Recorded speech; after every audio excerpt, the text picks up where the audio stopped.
何俊傑咧，啱喺過去嗰個學期嗰度咧，喺學校經常俾人虐打。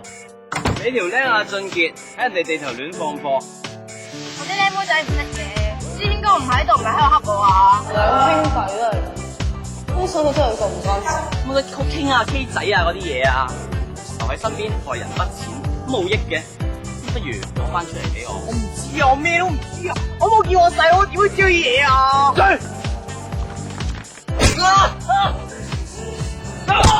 哎呦！我唔知啊！你一個家姐都做唔到啦，你點做人哋老母啊？你咁有責任心，你當初就唔會睇住我俾人搞你唔理啦。家婆，我係咁，屋企係咁，出到嚟係咁，我冇噏啫。仆街！你細佬咧就冧咗我大佬條你講得幾時？你都有出面啲人個個問我攞貨喎，啲差人話我細佬殺咗人喎。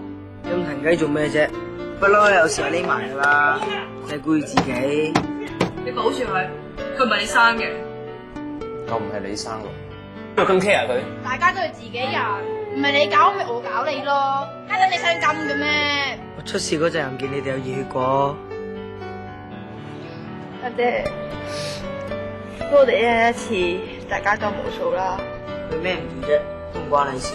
點會唔關我事啊？你係我細佬嚟㗎。